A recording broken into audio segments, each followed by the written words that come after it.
Merry Christmas everyone! Ayan, for today's video is magluluto tayo ng pasta. So, mabilisan lang itong luto mga kakusina.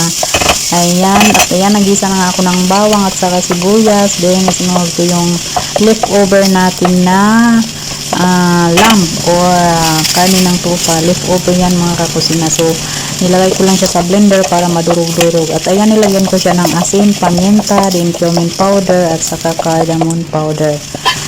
At ayan na nga, kumulo na siya. So, hahanguin lang natin yan mga kakusinaan. Isip aside muna natin siya.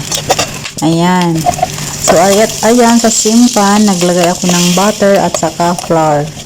Then, i-mix lang natin. Then, lagyan natin siya ng cooking cream. So, ayan lang natin yung mga tutong dyan ay matatanggal din yan mamaya. So, nandyan din ang lasa ng ating meat. So, halu-haluin lang natin ng mabuti. Lagyan natin siya siyempre ng asin at saka paminta ulit. So, halu-haluin hanggang matanggal yung ano ng harina, matunaw.